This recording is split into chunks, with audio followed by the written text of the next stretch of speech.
কিয়ামতের ময়দানে দোস্ত দোস্তরে চিনবে, কিন্তু চিনেও জিজ্ঞাসা করবে না কি খবর তোমার, জিজ্ঞাসা করবে না। আল্লাহ বলেন ইউবাসসারুনাহুম, সেদিন তাদের উভয় দলকে দেখানো হবে, উভয়ের দৃষ্টি গোচর হবে, চিনবে, আরে এ তো আমার বন্ধু, সেও চিনবে এ তো আমার বন্ধু। আল্লাহ বলে চেনার পরেও ওয়ালা ইয়াসআলু হামিমুন হামিমা, অন্তরঙ্গ বন্ধু আরেক অন্তরঙ্গ বন্ধুকে জিজ্ঞাসাও করবে না। ইউবাসসারুনাহুম, একজন আরেকজনের দৃষ্টিগোচর হবে, দৃষ্টিগোচর করার ব্যবস্থা আল্লাহ করবেন। সেদিন অপরাধী কামনা করবে, ইয়াওয়াদ্দুল মুজরিমু লাউ ইয়াফতাদি মিন আযাবি ইয়াউমিইযিম বিবানি, অপরাধী কামনা করবে, হায় লাউ ইয়াফতাদি মিন আযাবি ইয়াউমিইযিম বিবানি, আজকে আযাব থেকে মুক্তি পাওয়ার জন্য সে তার সন্তানকে মুক্তিপণ দিতে চাইবে। সে মনে মনে চিন্তা করবে, আজকে যদি আমার সন্তানকেও মুক্তিপণ হিসাবে আল্লাহ নেয়, আমি সন্তানরে আল্লাহর কাছে মুক্তিপণ দিয়ে দিব, আল্লাহ বিনিময়ে ওরে আযাব দেন, আমারে মাফ করে দেন। সন্তানরে দিয়ে দিও মুক্তিপণ, আল্লাহ ওরে রাখেন, আমারে মুক্তি দেন। লাউ ইয়াফতাদি মিন আযাবি ইয়াউমিইযিম বিবানি, সেদিন সন্তানকে মুক্তিপণ দিয়ে দিতে চাইবে। ওয়া সাহিবাতিহি, বিবিরেও মুক্তিপণ দিয়ে দিতে চাইবে। প্রয়োজনে বিবিরে তুমি পুরাও, আল্লাহ তুমি আমারে মাফ করে দাও। সন্তান মুক্তিপণ নিয়ে নাও, বিবি আমি মুক্তিপণ দিয়ে দিব, মনে মনে ভাববে। ও আখিহি, ভাইকে মুক্তিপণ দিয়ে দিতে চাইবে। ওয়া ফাসিলাতিহিল্লাতি তুউবি, আর ওই সমস্ত আত্মীয় স্বজন যারা তাকে আশ্রয় দিত, যাদের কাছে সে গিয়ে আশ্রয় নিত, তার বংশধরদের যাদের কাছে সে আশ্রয় নিত, সে মনে মনে ভাববে যে তাদেরকেও যদি আল্লাহ মুক্তিপণ নেয় আর আমি যদি দিতে পারি, প্রয়োজনে তারা সব আগুনে পুরো, আমার জন্য মাফ করে দেয়। সবাই কামনা করবে অপরাধীরা। শেষে আল্লাহ বলেন ওয়ামান ফিল আরদি জামিআন সুম্মা ইউনজি, মনে মনে কামনা করবে, প্রয়োজনে যদি দুনিয়ার সবাইরেও আল্লাহ জাহান্নামে দিয়ে আমারেও যদি মুক্তিপণ দিয়ে দেয়, এটারও যদি সুযোগ থাকে আমি এই সুযোগ নেওয়ার চেষ্টা করব। দেখছেন, প্রয়োজনে সবাই জাহান্নামে পুরুক, সবাইরে প্রয়োজনে মুক্তিপণ আল্লাহ যদি ব্যবস্থা করে যে দুনিয়ার সব তোমারে দিলাম, তুমি তাদেরকে আমার কাছে মুক্তিপণ দাও, বিনিময়ে তুমি মুক্তি পেয়ে যাইবা, সে কামনা করবে প্রয়োজনে সারা দুনিয়ার যত মানুষ আছে, যা আছে সব আমারে যদি আল্লাহ দেয়, আর যদি বলে আল্লাহ যে তুমি আমারে এগুলা দিয়ে দিলে তোমারে মুক্তি দিব, আমি দুনিয়ার সবাইরে দিয়ে দিব, আল্লাহ যা মন চায় তাদেরকে করেন, আমারে মুক্তি দিয়ে দেন। কি বুঝে আসলো? মাঝে মাঝে আদর করে যে সন্তানরে ফজরের সময় ডাকেন না, কোন সন্তানরে ডাকেন না? আদর করে 22-23 বছরের সন্তানটা রোজার সময় ডাকেন না যে থাক কষ্ট হবে, সাহারি খাওয়া দরকার নাই। আপনি তো এই সন্তানরে দিয়ে দিতে চাইবেন যে আল্লাহ নেন, ওরে নিয়ে যান, যা মন চায় করেন, আমারে ছেড়ে দেন। এবার আল্লাহ বলেন কাল্লা, কখনো না, তোমার মুক্তির বিনিময়ে তোমার বন্ধুরেও নিব না, তোমার ভাইকেও নিব না, তোমার স্ত্রীকেও নিব না, সারা দুনিয়ার কাউকে আমি নিব না, মুক্তিপণ নিব না। আমি তোমার কাছে এর চাইতে সহজ জিনিস চেয়েছিলাম, ওটাই তুমি আমাকে দাও নাই। সহিহ বুখারীর বর্ণনা 6338 নম্বর হাদিস, ইউজাউ বিল কাফির ইয়াউমাল কিয়ামাহ, কিয়ামতের ময়দানে কাফেরকে আনা হবে। আনার পর কাফেরকে বলা হবে লাউ কানা লাকা মিলউল আরদি যাহাবা আকুনতা তাফতাদি বি, সারা দুনিয়াটা স্বর্ণ বানায়া এই স্বর্ণ যদি তোমারে দিয়ে দিই, তুমি আমারে মুক্তিপণ দিবা? কাফের বলবে হ্যাঁ, পুরা দুনিয়া পরিমাণ স্বর্ণ যদি আমারে দেন, তাও আমি পুরা দুনিয়া পরিমাণ স্বর্ণ আল্লাহ আপনারে দিয়ে দিব, আমারে মুক্তি দিয়ে দেন। আল্লাহ বলে ওয়াকাদ কুনতা সুইলতা মা হুয়া আইসার, তোমার কাছে আরো সহজ জিনিস চাওয়া হয়েছিল, এটাই তুমি দাও নাই। খালি যদি বলতা আমি আল্লাহ ছাড়া কোনো ইলাহ নাই, এই বিশ্বাস নিয়ে যদি আসতা, একদিন না একদিন তোমারে জান্নাত দিয়ে দিত। তুমি ওইটা করো নাই। তো আল্লাহ বলতেছেন ওমান ফিল আরদি জামিআন সুম্মা ইউনজি, আল্লাহ বলে কাল্লা ইন্নাহা লাযা, কখনো না, জাহান্নামের মধ্যে তোমারই যেতে হবে। ইন্নাহা লাযা, আল্লাহ বলেন জাহান্নামের আগুন হলো লেলিহান অগ্নিশিখা। নাজ্জাআতাল লিশ-শাওয়া, নাজ্জাআ উপরে ফেলবে, খসে দিবে চামড়াকে, শাওয়া চামড়া, আরেক তাফসীরে আছে মাথার খুলি পর্যন্ত উঠায়া ফেলবে আগুন। নাজ্জাআতাল লিশ-শাওয়া, আল্লাহ বলেন চামড়া খসে দিবে, চামড়া উপরে ফেলবে। তাদউ মান আদবারা ওয়া তাওয়াল্লা, আগুন আল্লাহরে বলবে, আল্লাহ ওই ব্যক্তিরে আমার কাছে তাড়াতাড়ি দাও যেই ব্যক্তি দুনিয়ার মধ্যে সত্য থেকে মুখ ফিরিয়ে নিছে। তাদউ আগুন আহ্বান করবে, তাদউ আগুন আহ্বান করবে, মান আদবারা যেই ব্যক্তি পৃষ্ঠ প্রদর্শন করেছে, ওয়া তাওয়াল্লা যেই ব্যক্তি দুনিয়াতে পৃষ্ঠ প্রদর্শন করেছে, মুখ ফিরিয়ে নিছে সত্য থেকে, আগুন ডাইকে বলবে, আল্লাহ ওটারে তাড়াতাড়ি আমার মাঝে দেন। আল্লাহ কি বলে দেখেন কোরআনে আছে, আল্লাহ বলেন হালিম তালাআতি ওয়া তাকুলু হাল মিম মাজিদ। জাহান্নাম রে আল্লাহ বলবে, জাহান্নাম পূর্ণ হয়েছে, তুমি কি পরিপূর্ণ হয়েছো? তোমার মাঝে কি যেই পরিমাণ দেওয়া হয়েছে তুমি পরিপূর্ণ তো? জাহান্নাম বলবে হাল মিম মাজিদ, আল্লাহ আরো আসেনি দেন। আল্লাহ বলবে হালিম তালাআতি, এই তুমি কি পরিপূর্ণ হয়েছো জাহান্নামকে? জাহান্নাম বলবে হাল মিম মাজিদ, আল্লাহ আরো আসেনি, আরো দেন। এই 26 নম্বর পারা কি সুন্দর করে আল্লাহ বলতেছেন, ইয়াউমা নাকুলু লিজাহান্নামা হালিম তালাআতি ওয়া তাকুলু হাল মিম মাজিদ ওয়া উজলিফাতিল জান্নাতু লিল মুত্তাকিনা গায়রা বাঈদ। সূরা কাফের 30 নম্বর আয়াতে আল্লাহ বলেন, ইয়াউমা নাকুলু লিজাহান্নাম, যেদিন আমি জাহান্নামকে বলবো হালিম তালাআতি, এই জাহান্নাম হয়েছে তোমার, পরিপূর্ণ হয়েছে, আরো লাগবে? জাহান্নাম বলবে হাল মিম মাজিদ, আল্লাহ আরো আছে, আরো দেন। তো বলছিলাম পুরা দুনিয়া দিয়েও মাপ পাওয়া যাবে না। ছেলে দিবেন না, মাপ পাওয়া যাবে না। যে ছেলে নিয়ে নাও আল্লাহ, মেয়ে নিয়ে নাও, আমার স্ত্রী নিয়ে নাও, আমার ভাই নিয়ে নাও, আল্লাহ দুনিয়ার সব নিয়ে নাও, আমারে মুক্তি দিয়ে দাও, এদেরকে যেমন চায় করো, আমারে আযাব দিও না। আল্লাহ কয় কাল্লা, কখনো না, ইন্নাহা লাযা, এটা লেলিহান অগ্নিশিখা, নাজ্জাআতাল লিশ-শাওয়া, তোমার শরীরের সব চামড়া উপরে ফেলবে, মাথার খুলি পর্যন্ত এটা উপরে ফেলবে। তাদউ মান আদবারা ওয়া তাওয়াল্লা, জাহান্নাম ডাকবে ওই ব্যক্তিকে যেই ব্যক্তি সত্য থেকে, কোরআন থেকে পৃষ্ঠ প্রদর্শন করছে, ওয়া তাওয়াল্লা মুখ ফিরিয়ে নিয়েছে, এটাকে পিছনে রাখছে। ওয়া জামাআ ফাআউআ, আল্লাহ বলেন জাহান্নাম ওই ব্যক্তিকেও ডাকবে যেই ব্যক্তি সম্পদ জমা করছে, করার পর ফাআউআ সম্পদটা সযত্নে ব্যাংকে রেখে দিছে। না, ব্যাংকে রাখা সমস্যা না, সযত্ন রাখছে মানে যাকাত দেয় নাই, সদকা দেয় নাই, দান সদকা করলে ঠিক আছে। ফাআউআ সযত্নে রেখে দিছে, যে আমি যাকাত দেই নাই বেঁচে গেছি, আমি সদকা করি নাই বেঁচে গেছি, আমার বোনের হক দেই নাই বেঁচে গেছি, আমার ভাইরে ঠকাইছি বেঁচে গেছি। আল্লাহ কয় না, জাহান্নাম তাকে ডাকবে জামাআ, যে জমা করেছে, ফাআউআ সযত্নে রেখে দিয়েছে সম্পদ, যে বোনেরে না দিয়া বেঁচে গেছি, আমি এটা ঠিক করছি। আল্লাহ বলে না, তোমাকে জাহান্নাম ডাকবে। কথাগুলো বুঝে আসছে সবার? সযত্নে রেখে দিছে, যাকাত দেয় না, বোনের হক দেয় না, ভাইয়ের হক দেয় না। এবার আল্লাহ বলেন ইন্নাল ইনসানা খুলিকা হালুআ, মানুষকে সৃষ্টি করা হয়েছে অস্থির করে। মানুষ একটু অস্থির না সবাই? আরে থুর, এরকম না, মানুষ অস্থির, অস্থির রূপে সৃষ্টি করা হয়েছে। ইযা মাসসাহু শাররু জাযুআ, মানুষকে যখন বিপদ স্পর্শ করে, জাযুআ মানুষ অস্থির হয়ে যায়, জ্বরে অস্থির হয়ে যায়, ঠান্ডায় অস্থির হয়ে যায়, কাশে অস্থির হয়ে যায়, হয়নি? অস্থির, থুর, ভাল লাগে না। কারেন্ট 10 মিনিট না থাকলে কি অবস্থা হয় এখন? মেজাজটা মন খারাপ লাগে, কি হয়নি? অস্থির।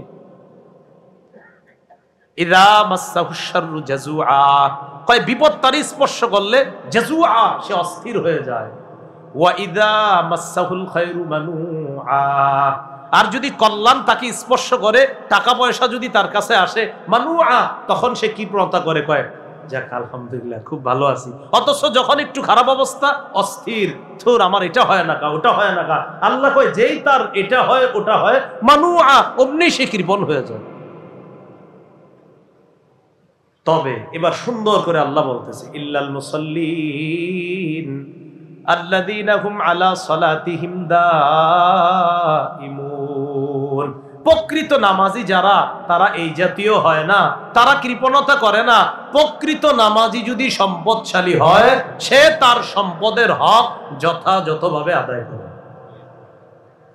আল্লাহ বলেন ইল্লাল মুসাল্লিন আল্লাযীনা হুম আলা সালাতিহিম দাঈমুন। ওই অপরাধীদের মধ্যে তারা না যারা নিয়মিত নামাজ আদায় করে। বলেন যারা নিয়মিত কি আদায় করে? আল্লাযীনা হুম আলা সালাতিহিম দাঈমুন ওয়াল্লাযীনা ফী আমওয়ালিহিম হাক্কুম মা'লুম লিস-সাইলি ওয়াল মাহরুম। যারা নিয়মিত নামাজ আদায় করে, যাদের সম্পদের মধ্যে নির্ধারিত হক রয়েছে, লিস-সাইলি যে চায় তার জন্য, ওয়াল মাহরুম এবং বঞ্চিত ব্যক্তির জন্য। পার্থক্য কি? সাইল বলা হয় যে চায়, মাহরুম বলা হয় যে লজ্জায় চায় না কিন্তু তার দরকার। সাইল বলা হয় যার দরকারও আছে আবার চায়ও। সাইল বলা হয় যার দরকার, অভাবে আছে, আবার মানুষের কাছেও চায়।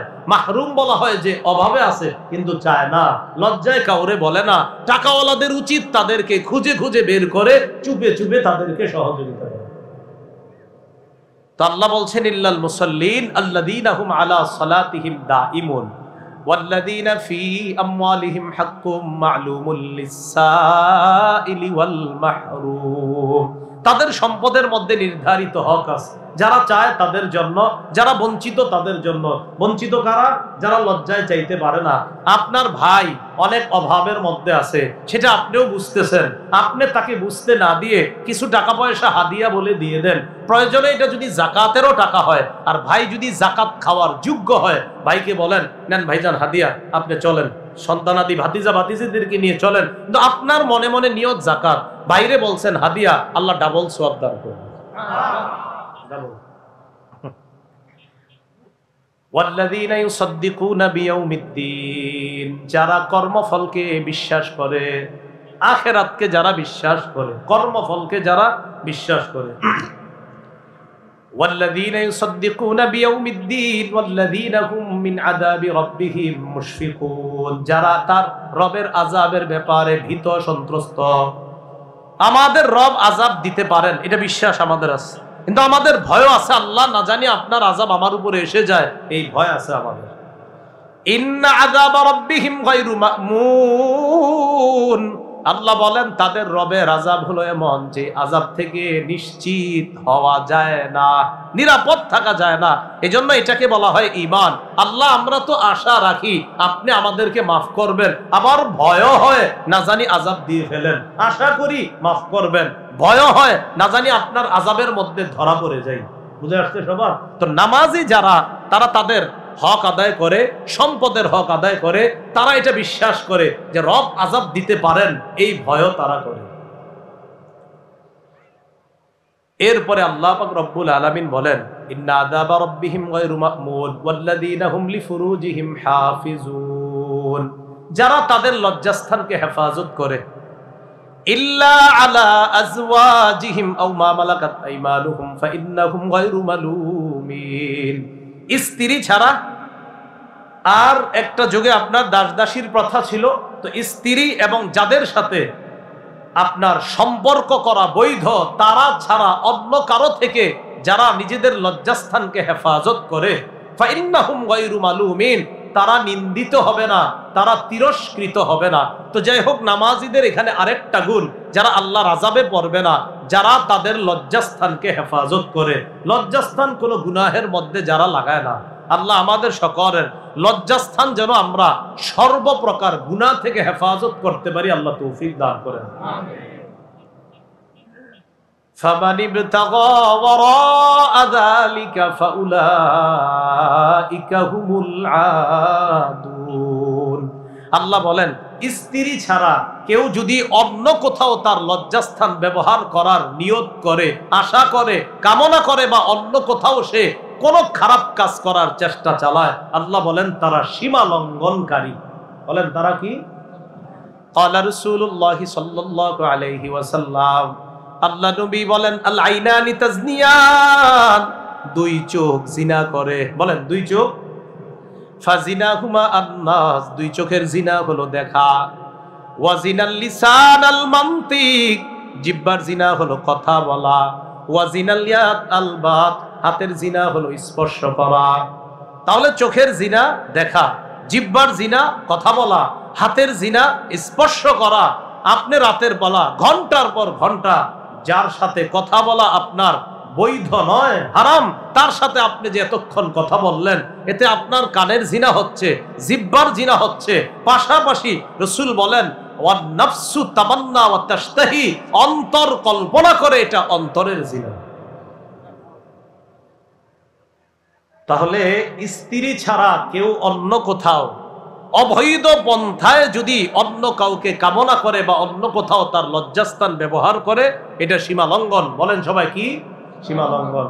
এই জন্য অভিভাবক যারা আছেন আপনারা একটু খবরদারি করবেন। সন্তানরে এমন জিনিস কিনা দিছেন, ওইটা রাত 10টা 11টার পরে দেখবেন দরজা লাগায়া দেয়, আর খোলে না। আপনি ভাবছেন তাহাজ্জুদ পরে ভিতরে, আপনি জানেন না। খুব সতর্কতা অবলম্বন করা। হয়তো তাহাজ্জুদ পরে ভাবেন না হয় অঙ্ক মিলাইতেছে, যে ছেলেটা অঙ্ক করতেছে খুব, তো রেজাল্টের এই অবস্থা হয়। হ্যাঁ, আল্লাহ আমাদেরকে বুঝার তৌফিক দান করেন। তা আল্লাহ বলেন ওয়াল্লাযীনা হুম লিআমানাতিহিম ওয়া আহদিহিম রাউন, যারা তাদের আমানত এবং অঙ্গীকার রক্ষা করে, আমানত রক্ষা করে, অঙ্গীকার রক্ষা করে।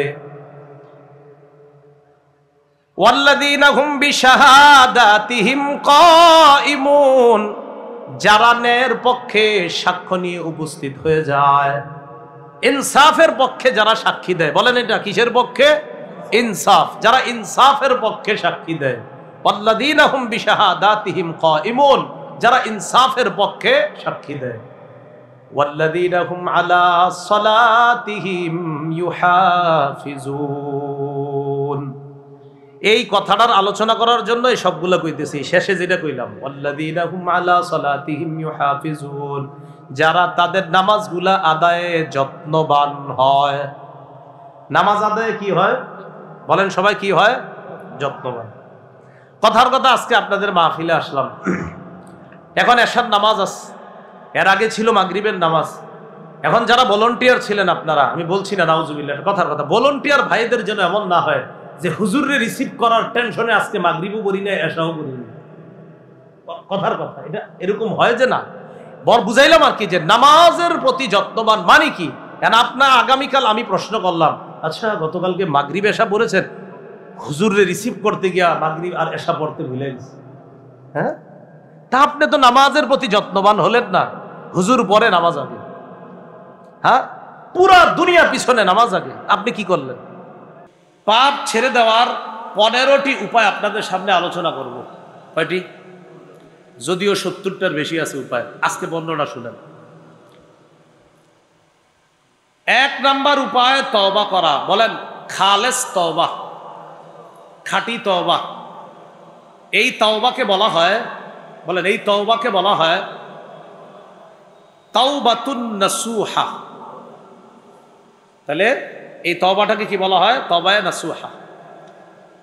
তো 1 নাম্বার খাঁটি তওবা করা, খালেস তওবা করা। সূরা তাহরিমের 8 নম্বর আয়াতে আল্লাহ বলেন ইয়া আইয়ুহাল্লাযীনা আমানু তুবু ইলাল্লাহি তাওবাতান নাসুহা। হে ঈমানদারগণ, তোমরা আল্লাহর কাছে তওবা করো, খাঁটি তওবা। আসা রাব্বুকুম আইয়ুকাফিরা আনকুম সাইয়্যাতিকুম, আশা করা যায় তোমাদের রব তোমাদের সমস্ত পাপগুলো ক্ষমা করে দিবেন। ওয়ায়ুদখিলাকুম জান্নাত, তোমাদেরকে জান্নাতে প্রবেশ করাবেন। ইবনে মাজার বর্ণনা 4250 নম্বর হাদিস। ক্বালা রাসূলুল্লাহ সাল্লাল্লাহু আলাইহি ওয়াসাল্লাম আত-তাইবু মিনাজ যামবি কামান লা যামবালা। গুনাহ থেকে যে ব্যক্তি তওবা করে সে কেমন যেন এমন হয়ে যায় তার কোনো গুনাহই নাই। যে ব্যক্তি গুনাহ থেকে তওবা করে সে এমন হয়ে যায় যেন তার গুনাহ নাই। ইবনে মাজার 4251 নম্বর হাদিস। ক্বালা রাসূলুল্লাহ সাল্লাল্লাহু আলাইহি ওয়াসাল্লাম কুল্লু বানি আদামা খাত্তাউন ওয়া খায়রুল খাত্তাইনা আত-তাওয়াবুন। রাসূলুল্লাহ সাল্লাল্লাহু আলাইহি সাল্লাম বলেন, সমস্ত আদম সন্তান পাপী।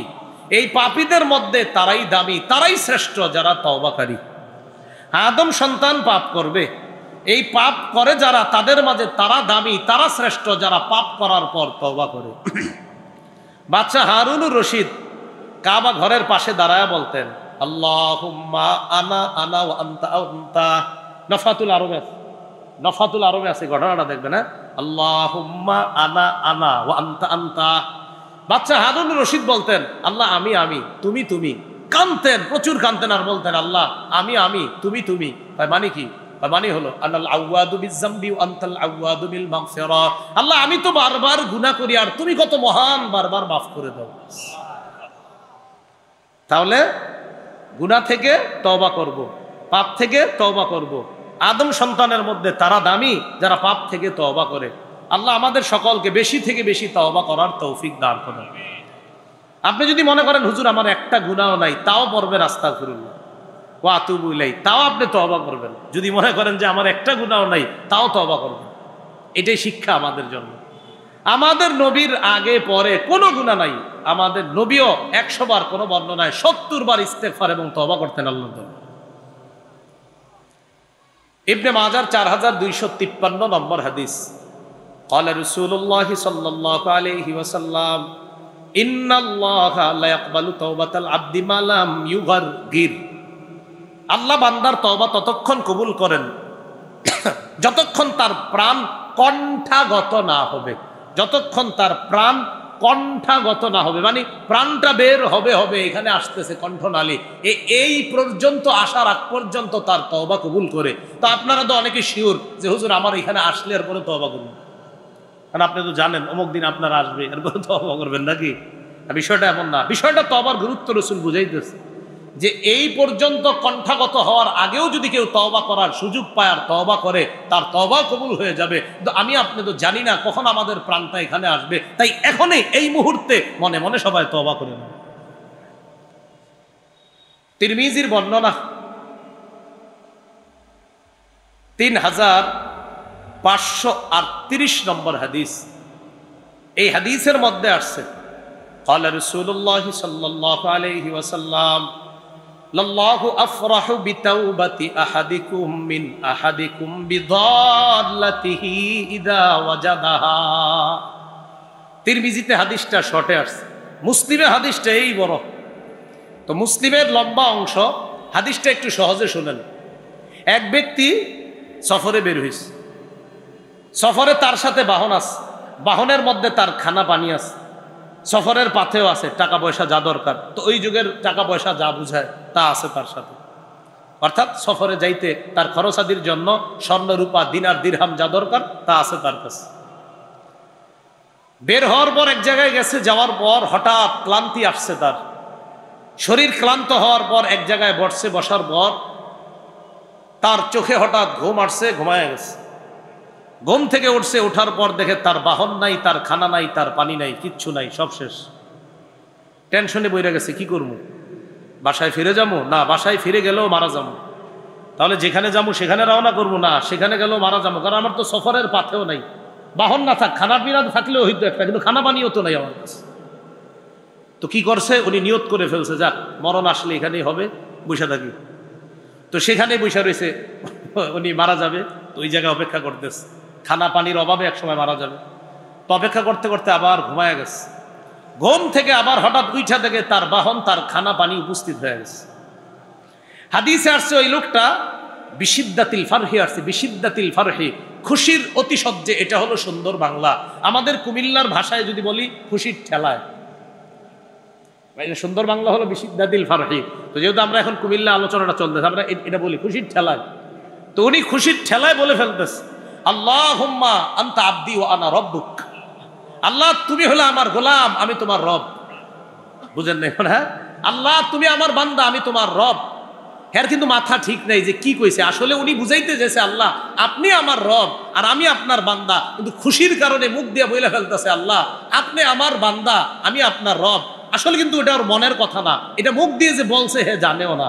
তো রসুল বলেন এত খুশি হয়েছে যে মুখ দিয়ে যে আল্লাহরে বইলা ফেলছে আল্লাহ আপনি বান্দা আমি রব, এটা বেচারা বুঝতে পারে নাই। তাহলে বলো কি খুশি হয়েছে? নবী বলেন লাল্লাহু আফরাহু বিতাওবাতি আহাদিকুম বিন আহাদিকুম বিদাল্লাতিহি ইযা ওয়াজাদাহা। তোমাদের কেউ হারিয়ে যাওয়া উট ফিরে পাওয়ার পর, হারিয়ে যাওয়া বাহন ফিরে পাওয়ার পর সে যেই পরিমাণ খুশি হয়, আর খুশির কারণে মুখ দিয়ে কি বলে এটাও তার মনে নাই, তাহলে বলো কি খুশি হয়? তোমাদের কেউ তওবা করলে এর চাইতে কোটি গুণ বেশি আল্লাহ খুশি হয়। সহিহ মুসলিমের বর্ণনা 2759 নম্বর হাদিস, 2759। আমাদের মাদ্রাসা পাঠ্যপুস্তক অনুসারে সিরিয়ালটা, হাদিস সংখ্যা হবে 3033টা। যদিও মাক্তাবা ইসলামিয়া এখন আবার মুসলিমের তাকরার সহ হাদিসের রকম করছে। আমি যেটা বলছি আমাদের মাদ্রাসাগুলোর পুরাতন নুসখা। এই হাদিসের মধ্যে আসছে ক্বালা রাসূলুল্লাহ সাল্লাল্লাহু আলাইহি ওয়াসাল্লাম ইন্নাল্লাহা ইয়াবসুতু ইয়াদাহু বিল-লাইল লিয়াতুবা মুসিউন নাহার ওয়া ইয়াবসুতু ইয়াদাহু বিন-নাহার লিয়াতুবা মুসিউল লাইল। আল্লাহ তার ক্ষমার হাতকে রাতের বেলা প্রসারিত করে, দিনে যারা গুনাহ করে তওবা করে তাদেরকে ক্ষমা করে দেয়, রাতে যারা গুনাহ করে তওবা করে তাদেরকে আল্লাহ দিনের বেলা ক্ষমা করে দেয়। আল্লাহ রাতে ক্ষমার হাত প্রসারিত করে রাখে, দিনের গুনাহকারীরা রাতে রবের কাছে তওবা করবে, আল্লাহ মাফ করেন, আল্লাহ মাফ করেন, রব মাফ করে। আর রাতের গুনাহকারীরা দিনের বেলা বলবে আল্লাহ মাফ করেন, আল্লাহ মাফ করেন। রব কয় ক্ষমার হাত তো প্রসারিত করেই রাখছি, তুমি ক্ষমা চাও আর আমি মাফ করি, তুমি ক্ষমা চাও আর আমি মাফ করি। গুনাহ মাফের কয়টা উপায় জানবো আমরা? 15টা। কয়টা শুনলো? একটা, তওবা। 1 নাম্বার তওবা করা। তওবার জন্য 4টি শর্ত। বলেন কয়টি? মুহাদ্দিসিনে কেরাম লিখেছেন 3টি। তো মুহাদ্দিসিনে কেরামের এই 3টার পাশাপাশি ফকিহগণ তারা আরো আরেকটি বাড়িয়েছেন। 3টি শর্ত হলো, 1 নাম্বার গুনাহের ব্যাপারে অনুতপ্ত হওয়া, আমি যে গুনাহ করছি এটার উপর অনুতপ্ত হওয়া। ইবনে মাজার 4252 নম্বর হাদিসে আছে আন-নাদামু আত-তাওবা, অনুতপ্ত হওয়াটাই তওবা, অনুতপ্ত হওয়াটাই তওবা। আপনি মনে মনে আহা কি করলাম আমি, মনে কাজটা ঠিক করি, এই যে অনুতপ্ত হলেন, রাসূল বলেন এটাই তওবা। তাহলে 1 নাম্বার গুনার ব্যাপারে অনুতপ্ত হওয়া। 2 নাম্বার গুনাহ থেকে ফিরে আসা, গুনাহ থেকে ফিরে আসা, একটা অনুতপ্ত হবেন, 2 ফিরে আসা। 3 নাম্বার প্রতিজ্ঞা করা, আমি ভবিষ্যতে আর এটা করব না। তাহলে সুন্দরভাবে আরো বোঝা যায়, এইভাবে বলতে পারেন গুনাহ ছেড়ে দেওয়া, গুনার উপর তওবা করা বা অনুতপ্ত হওয়া, গুনাহ ছেড়ে দেওয়া, অনুতপ্ত হওয়া। আরেকটা হলো আমি প্রতিজ্ঞা করা ভবিষ্যতে এটি আর করব না। তাহলে গুনাহটা ছেড়ে দিলাম, 2 অনুতপ্ত হলাম, 3 প্রতিজ্ঞা করলাম আর এই গুনাহটি করব না। 4 আরেকটা বাড়িয়েছে উলামায়ে কেরামের, বিজ্ঞ উলামায়ে কেরামের আরেক দল, যদিও এটাই জরুরি ছিল 4 নাম্বারটা। বান্দার হক নষ্ট করা জাতীয় গুনাহ যদি থাকে তো ওই বান্দার কাছ থেকে মাপ চেয়ে নেওয়া। বান্দার হক নষ্ট করছেন আপনি, তো আপনি এতক্ষণ যে 3 শর্ত জানলেন, এই 3 শর্ত হলো আল্লাহর হক নষ্ট করার, যেটা নাফরমানি করছেন, তো রব এই 3 শর্তে ক্ষমা করবে যে আমি আর এই গুনাহ করব না, আমি অনুতপ্ত হইলাম, আমি গুনাহ ছেড়ে দিলাম, তো রব ক্ষমা করে দিবে। তো আরেকটা হলো বান্দার হক নষ্ট করছেন, এটা রব ক্ষমা করবে না। তো যাদের হক নষ্ট করা হয়েছে তাদের কাছ থেকে ক্ষমা চেয়ে নেওয়া, এই হলো গুনাহ মাফের 1 নাম্বার উপায়, তওবা করা। আল্লাহ আমাদের সকলকে তওবাতুন নাসুহ যেটাকে বলা হয়, খাঁটি তওবা করে যেন আমরা একদম গুনাহ থেকে নিষ্পাপ হয়ে যেতে পারি, আল্লাহ তৌফিক দান করেন। 2 নাম্বার বেশি বেশি ইস্তেগফার পড়া। একটু বলি আমরা আস্তাগফিরুল্লাহ, আস্তাগফিরুল্লাহ। এটা পড়তে কি কষ্ট হয়? এটা পড়বেন সব সময়। কৃষিকাজ করেন পড়বেন, বাসে বৈশা রয়েছেন পড়বেন। সূরা আলী ইমরানের 135 নম্বর আয়াতে আছে ওয়াল্লাযীনা ইযা ফাআলু ফাহিশাতান আও যালামু আনফুসাহুম যাকারুল্লাহ ফাস্তাগফারু লিযুনুবিহিম ওয়া মান ইয়াগফিরুয যুনুবা ইল্লাল্লাহ ওয়া লাম ইউসিররু আলা মা ফাআলু ওয়া হুম ইয়ালামুন। যারা গুনাহ করে, অশ্লীল কাজ করে, অথবা নিজেদের উপর জুলুম করে, তখন আল্লাহরে স্মরণ করে, ইন্না লিল্লাহ, আমি কি করলাম, কাজটা ঠিক করি নাই, আল্লাহরে স্মরণ করে। ফাস্তাগফারু লিযুনুবিহিম, গুনার জন্য তখন ক্ষমা প্রার্থনা করে, আস্তাগফিরুল্লাহ, আস্তাগফিরুল্লাহ, ছি ছি আমি এটা কি করলাম। আবার সে এটাও জানে ওয়া মান ইয়াগফিরুয যুনুবা ইল্লাল্লাহ ইল্লাল্লাহ, আল্লাহ ছাড়া ক্ষমা করবে কে? ওয়ালাম ইউসিররু আলা মা ফাআলু ওয়া হুম ইয়ালামুন, জেনে শুনে ওই গুনাহটার উপর আর অটল থাকে না, ওই গুনাহটা আর বারবার করে না। তো আল্লাহ পাক রব্বুল আলামিন ইস্তিগফারের কারণে ওই বান্দার পাপগুলো ক্ষমা করে দেন। সূরা নূহের মধ্যে তো আছে ইস্তিগফারের উপকারিতা। আল্লাহ বলেন, ইস্তাগফিরু রাব্বাকুম ইন্নাহু কানা গফফারা ইউরসিলিস সামাআ আলাইকুম মিদরারা ওয়া ইউমদিদকুম বিআমওয়াল ওয়া বানিনা ওয়া জান্নাত ওয়া ইয়াজআল লাকুম আনহারা। তোমরা ইস্তিগফার পাঠ করো, রবের কাছে ক্ষমা চাও। এক নম্বর উপকার, ইন্নাহু কানা গফফারা, আল্লাহ অধিক ক্ষমাশীল, আল্লাহ মাফ করে দিবেন। বিশ্বাস করেন ইস্তিগফার যত পড়বেন গুনাহ তত ঝরবে। আর আজকে তালেবেল ইলমের অনেক বেশি, মাদ্রাসা ছাত্র সংখ্যাও বেশি, কারণ মাদ্রাসা বন্ধ। ইস্তিগফার যত পড়বেন গুনাহ তত ঝরবে, গুনাহ যত ঝরবে মেধা তত বাড়বে। এজন্য বেশি ইস্তিগফার পড়া আর গুনাহ ঝরানো, আর গুনাহ ঝরলে মেধা বাড়বে। আর খালি ইলেকট্রনিক মিডিয়া থেকে একটু দূরে থাকবেন, তো দেখবেন মেধা কত ভালো থাকে। ছাত্র ভাইদের জন্য এটা। তো এক নাম্বার, গুনাহ ক্ষমা করে দিবেন আল্লাহ। দুই নাম্বার, ইউরসিলিস সামাআ আলাইকুম মিদরারা, ইস্তিগফার পড়লে এই যে আমাকে বৃষ্টি দরকার হয় না, কেমনে আপনারা মাহফিল করছেন, এর লেগে আল্লাহ দিচ্ছে না। আপনারা তো এলাকাবাসী চাইতেছেন অন্তত আল্লাহ আজকে না হোক, অন্যরা চায় হোক। এই এলাকার যারা এরা মাহফিল করছে না, আজকে না হোক। তো যাই হোক, আসলে বিষয়টা এমন না। আল্লাহ যখন বৃষ্টি দিবে আমরা খুশি, বাস। এটা আমাদের মাহফিল, এটা হোক না হোক এটা না, আল্লাহ যেটা খায়ের মনে করবে, মঙ্গল মনে করবে, সেটাতে আমরা খুশি। হ্যাঁ, ঠিক না? তো যাই হোক, যদিও মাহফিল আয়োজকরা সবসময় চায় হুজুর বৃষ্টিটা আজকে যেন না হয়, দোয়া চাই। তো ইস্তিগফার পড়লে দুই নাম্বার উপকার, ইউরসিলিস সামাআ আলাইকুম মিদরারা, আসমান থেকে মুষলধারে বৃষ্টি। এটা তার উদ্দেশ্য এখানে রহমত, বৃষ্টির মতো রহমত আল্লাহ নাজিল করবেন। যদি মুফাসসিরিনে কেরাম অনেক ব্যাখ্যা লেখছে এটা। তিন নাম্বার, ওয়ায়ুমদিদকুম বিআমওয়াল, সম্পদের অভাব তো ইস্তিগফার পাঠ করেন। হুজুর টাকা পয়সার অভাব, ইস্তিগফার পাঠ করেন। আল্লাহ বলেন তোমাদেরকে আল্লাহ সম্পদ দ্বারা সাহায্য করবেন। চার নাম্বার, ওয়াবানিনা, সন্তান আপনার হচ্ছে না, আপনি খালি অমুক জমুক জায়গায় তো দৌড়ান আর সন্তান চান। তান্ত্রিক মান্ত্রিক আরো কত কিছু লেখা থাকে, অ্যাড্রেস থাকে, সেখানে যান আপনারা। এই তন্ত্র মন্ত্রের কাছে না যায় ইস্তিগফার পাঠ করেন, আশা রাখেন আল্লাহ সন্তান দান করবেন। আরে বানিনা বলছে তো আল্লাহ, তো কেন ইয়াকিন করবো না আমরা? আল্লাহ তো বলছে বানিনা, সন্তান দ্বারা সাহায্য করবেন।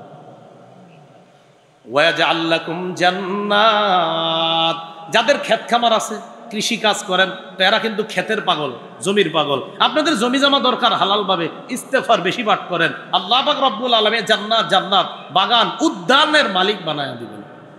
এখানে প্রথম তাফসীর হলো দুনিয়াতে, দুনিয়াতে উদ্যান। ওই যেই জাতিকে আল্লাহ বলছে তাদেরকে আল্লাহ ওয়াদা করছে, তোমাদের তো বাগান দরকার, উদ্যান দরকার, আমি আল্লাহ তোমাদেরকে উদ্যান বাগান দেওয়ার, বাগান দিয়ে সাহায্য করার ওয়াদা করলাম। তাহলে গুনাহ মাফের দুই নাম্বার উপায় ইস্তিগফার পড়া। তিন নাম্বার উপায় আমার সাথে একটু বলেন, বলেন, ক্ষমা পাওয়ার আশায় ক্ষমা চাওয়া।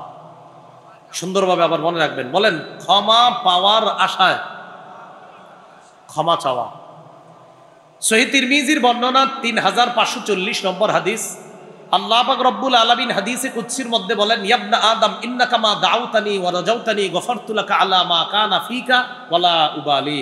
হে আদম সন্তান, তুমি যতক্ষণ ক্ষমার আশায় আমাকে ডাকতে থাকো। আবার বলছি, আল্লাহ বলেন তুমি যতক্ষণ ক্ষমার আশায় আমাকে ডাকতে থাকো, আমি তোমাকে ততক্ষণ ক্ষমা করতেই থাকবো। আর আমি আল্লাহ এতে কোনো পরোয়া করি না। আমার বান্দা ক্ষমার আশায় আমারে ডাকবে আর আমি ক্ষমা করব না, এটা হতে পারে না। তুমি ক্ষমার আশায় যতবার ক্ষমা চাও আমি ততবার তোমাকে ক্ষমা করি, এতে আমি আল্লাহ কারো পরোয়া করি না। এরপরে আল্লাহ বলেন, ইয়া আদম লাউ বালাগাত যুনুবুকা আনানাস সামা সুম্মা ইস্তাগফারতানি গফারতু লাকা আলা মা কানা ফিকা ওয়ালা উবালি। আকাশের চূড়ায় গিয়ে যদি তোমার গুনাহ পৌঁছে যায় আর তুমি যদি আমার কাছে ক্ষমা চাও ক্ষমার আশায়, আমি এই পরিমাণ গুনাহ তোমাকে মাফ করে দিতে আমি আল্লাহ কারো পরোয়া করি না। তাহলে এক নাম্বার তওবা করা, দুই নাম্বার ইস্তেগফার পড়া, তিন নাম্বার ক্ষমা পাওয়ার আশায় ক্ষমা চাওয়া, চার নাম্বার গুনাহ মাফের উপায় রাসূলুল্লাহ সাল্লাল্লাহু আলাইহি সাল্লামের অনুসরণ করা, তো এই যুগে অনুসরণ হলো রাসূলের সুন্নাহের অনুসরণ করা। সূরা আলী ইমরানের 31 নম্বর আয়াতে আল্লাহ বলেন, কুল ইন কুনতুম তুহিব্বুনাল্লাহা ফাত্তাবিউনি ইউহিব্বুকুমুল্লাহ ওয়া ইয়াগফির লাকুম যুনুবাকুম। নবী আপনি বলেন, তোমরা যদি আল্লাহকে ভালোবাসো, ফাত্তাবিউনি, তোমরা যদি আল্লাহকে ভালোবাসো, ফাত্তাবিউনি, তাহলে আমি নবীর অনুসরণ করো। লাভ কি? ইউহিব্বুকুমুল্লাহ, আল্লাহ তোমাদেরকে ভালোবাসবেন। ওয়া ইয়াগফির লাকুম যুনুবাকুম, তোমাদের গুনাহগুলো আল্লাহ মাফ করে দিবেন। তাহলে রাসূলের সুন্নাহের অনুসরণ যদি প্রকৃতভাবে করতে পারি, আল্লাহ গুনাহ মাফ করবেন। সুন্নাহের প্রকৃত অনুসরণ করার জন্য আলেমদের সংস্রবে যাওয়ার কোনো বিকল্প নেই। আলেমদের কাছে যাইতে হবে, তাদের কাছে গিয়ে শিখতে হবে। গুনাহ মাফের 5 নাম্বার উপায় আজান দেওয়া। কি দেওয়া? এখন কি হইতেছে? আর গুনাহ মাফের 5 নাম্বার উপায়ও কি? কি এক মিলে গেল বিষয়টা। গুনাহ মাফের 5 নাম্বার উপায় আজান দেওয়া। আবু দাউদ শরীফের 512 নম্বর হাদিসে আসছে, আল মুআজ্জিনু ইউগফারু লাহু মাদা সাউতিহি, মুয়াজ্জিনের আজানের আওয়াজ যত দূর পর্যন্ত যাবে এই পরিমাণ পর্যন্ত তার গুনাহ মাফ করে দেওয়া হবে। তার মানে গুনাহ মাফের একটা মিটার বোঝানো হয়েছে, ও প্রচুর গুনাহ তার মাফ করে দেয়। এজন্য সবাই আজান দেওয়ার চান্স নেবেন, বাকি বিশুদ্ধভাবে, অশুদ্ধভাবে না। বিশুদ্ধভাবে আজান শিখে আজান দিবেন এই নিয়তে যেন গুনাহ মাফ হয়। এজন্য মুয়াজ্জিন শব্দের যে ফজিলত, আমার একটা বয়ান আছে আপনারা দেখছেন, এটা আজান সম্পর্কে, যে হয়রান করার মতো ফজিলত মুয়াজ্জিন শব্দ। কিন্তু আমাদের দেশে মুয়াজ্জিনের চাকরি যে করে উনিও কয় না আমি মুয়াজ্জিন। আবার যে মেয়ে বিয়ে দেয় উনিও কয় না আমার মেয়েটাকে মুয়াজ্জিনের কাছে বিয়ে দিন। আবার কারো সন্তান যদি মুয়াজ্জিনের চাকরি করে উনিও বলেন আমার ছেলে মুয়াজ্জিন। কেন বলেন না? হ্যাঁ, এগুলা অন্যায়, এগুলা ঠিক না। মুয়াজ্জিনের কথা কেন বলবেন না? ওমান আহসানু কাওলাম মিম্মান দাআ ইলাল্লাহি ওয়া আমিলা সলিহান। 2 নাম্বার ব্যাখ্যা। 1 নাম্বার এই আয়াতের উদ্দেশ্য মুহাম্মদ সাল্লাল্লাহু আলাইহি সাল্লাম, 2 নাম্বার উদ্দেশ্য মুয়াজ্জিন সাহেব। এই আয়াতে 2 নাম্বার উদ্দেশ্য মুয়াজ্জিন সাহেব বলে আম্মা জান আয়েশা সিদ্দিকা বলছে। এই আয়াতের দ্বিতীয় উদ্দেশ্য আল মুআজ্জিনুনা সুলাহা, মুয়াজ্জিন সাহেব। তাহলে মুয়াজ্জিন আমি এটা বলতে লজ্জা করব না, মুয়াজ্জিন এটা ঝামেলা আছে। আর দেশের মানুষ, এলাকার মানুষ আমার মুয়াজ্জিনই করো, নাউজুবিল্লাহ, সাবধান। এটা দ্বীনের সাথে তামাশা করা মানে মুয়াজ্জিনই করো মানে উনি তো দামি কাজ করতেছে, আমার চেয়ে দামি কাজ করে, আল্লাহর কসম আমার চেয়ে দামি কাজ করতেছে। কিভাবে এটা ছোট করে দেখবে? আমি এখন আমান আহসানু কওলান এই আয়াতের মেজদাক আমি কথা বলি, আমার চেয়ে দামি তিনি, মুয়াজ্জিন যিনি। এটা সাবধান, এইভাবে না বলা। তো 5 নাম্বার আজান দিলে গুনাহ মাফ, এটা 5 নাম্বার। 6 নাম্বার যদি পারেন আজকেই এশার নামাজের পর অতিরিক্ত 2 রাকাত নামাজ পড়বেন। কথার কথা আজকে বলছি, আপনি আজকে জরুরি না, কালকে পড়েন, যখন পারেন 2 রাকাত নামাজ পড়া। 2 রাকাত নামাজ সুন্দরভাবে ওযু করে 2 রাকাত সালাত আদায় করবেন। আবু দাউদের 1521 নম্বর হাদিসে আসছে, নবীজি বলেন মা মিন আবদিন ইউজনিবু যামবান ফায়ুহসিনু তুহুরা ফায়াকুমু ফায়ুসাল্লি রাকাতাইন ইল্লা গাফারাল্লাহু যামবা। কোন ব্যক্তি গুনাহ করছে, গুনাহ করার পর সুন্দরভাবে ওযু করছে, ওযু কইরা 2 রাকাত নামাজ পড়ছে, নামাজ পড়তে দেরি, তার গুনাহ মাফ হইতে দেরি হয় না, আল্লাহ গুনাহগুলো মাফ করে দেয়। 7 নাম্বার 5 ওয়াক্ত ফরজ নামাজ আদায় করা। সহিহ বুখারীর বর্ণনা 526 নম্বর হাদিস, এক ব্যক্তি নবীর কাছে আইসা কয় হুজুর আমি অপরাধ করছি, আমি শেষ। ওই মুহূর্তে আল্লাহ সূরা হুদের 114 নম্বর আয়াত নাজিল করে দিস, ওয়াকিমিস সালাতা তারাফাইন নাহারি ওয়া যুলাফাম মিনাল লাইল। দিনের 2 অংশে সালাত আদায় করো, রাতের কিছু অংশে, মানে ফজর থেকে একদম এশা পর্যন্ত এই নামাজ আদায় করো। ইন্নাল হাসানাত, ইন্নাল হাসানাত, এই জায়গা ইন্নাল হাসানাত, এই 5 ওয়াক্ত নামাজ ইউযহিবনাস সাইয়্যাত, পাপগুলোকে ক্ষমা করে দেয়। তুমি যেই পাপ করে আসছো, ওই যে এক ব্যক্তি আসছে, তুমি 5 ওয়াক্ত নামাজ ঠিকমতো পড়ো, আল্লাহ এই পাপ মাফ করে দিবেন। ওই সাহাবী নবীজিরে বললেন হুজুর আলিয়া হাজা, এটা কি শুধু আমার জন্য এই বৈশিষ্ট্য? নবী বললেন না, লি জামিই উম্মতি কুল্লিহিম, আমার সব উম্মতের জন্য এই বৈশিষ্ট্য। 8 নাম্বার জামাতের সাথে নামাজ পড়া। বলি কিসের সাথে? জামাতের সাথে নামাজ পড়া। এটাও বুখারীতে আসছে, আবু দাউদে আসছে, মুসলিম শরীফে আসছে। 2764 নম্বর হাদিস, এক ব্যক্তি নবীজির কাছে আসছে, আয়েশা বলে আসাবতু হাদ্দান ফাআকিমহু আলাইয়া, হুজুর আমি এমন অপরাধ করছি যে অপরাধে আমাকে হদ প্রয়োজন, হদ আমার উপর ইসলামী শাস্তি বিধান এটা প্রয়োগ করা দরকার। এই মুহূর্তে নামাজের সময় হয়ে গেছে, নবীজি নামাজে দাঁড়াইছে, নামাজে দাঁড়ানোর পর নামাজ শেষ, ওই ব্যক্তি আবার কয় হুজুর আমার বিষয়টা। কি জানি তুমি? হুজুর আমি ওই যে পাপ করছি আপনার কাছে আসছি। হাদরতাস সালাতা মানা, আমাদের সাথে নামাজ পড়ছো? কয় জি। ও আমাদের সাথে নামাজ পড়ছো জামাতে? কয় জি। কয় গুফিরা লাকা, তোমাকে মাফ করে দেওয়া হয়েছে। জামাতের সাথে নামাজ আদায়, এগুলাও কিছু গুনাহ মাফের কারণ। 9 নাম্বার, পাপ হয়ে গেলে, বলেন পাপ করলে কই নেই, আমি বলছি পাপ হইলে, পাপ তো করবো না ইনশাল্লাহ, পাপ হয়ে গেলে সাথে সাথে একটা ভালো কাজ করা। তিরমিজির বর্ণনা 1987 নম্বর হাদিস, নবী তার সাহাবী আবু যর গিফারিকে বলেন, ইত্তাকিল্লাহা হাইসুমা কুনতা ওয়া আতবিইস সাইয়্যাতাল হাসানাতা তামহুহা।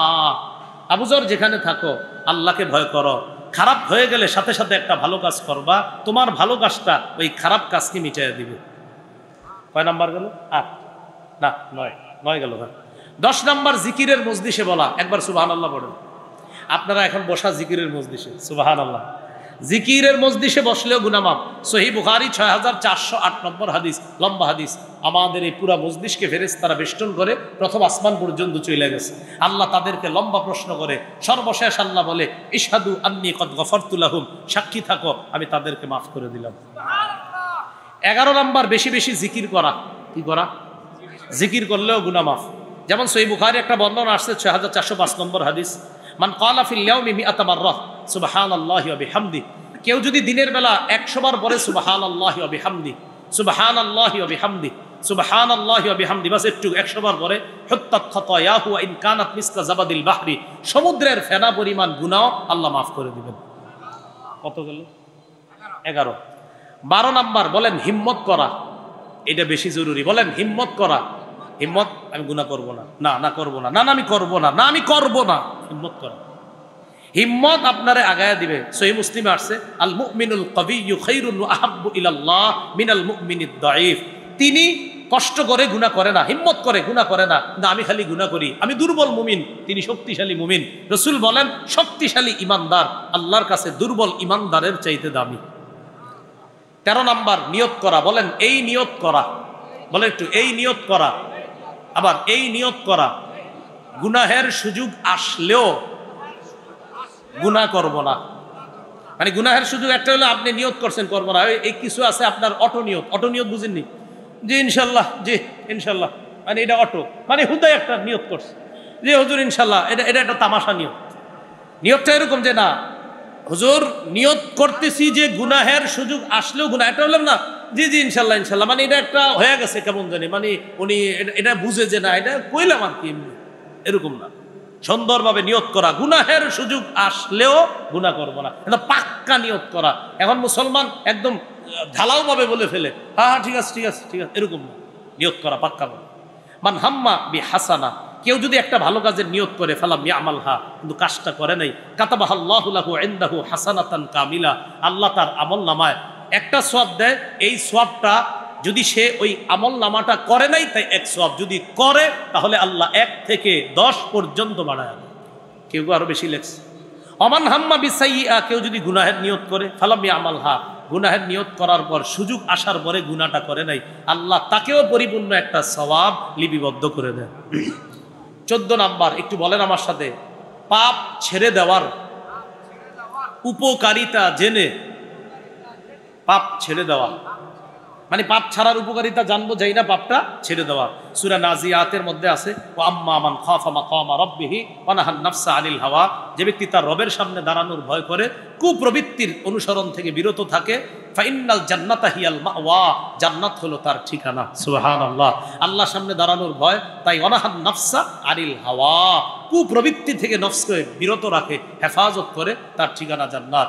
14 নাম্বার গুলো। 15 নাম্বার, পাপ করার ক্ষতি জেনে পাপ ছেড়ে দেওয়া। বুঝছেন?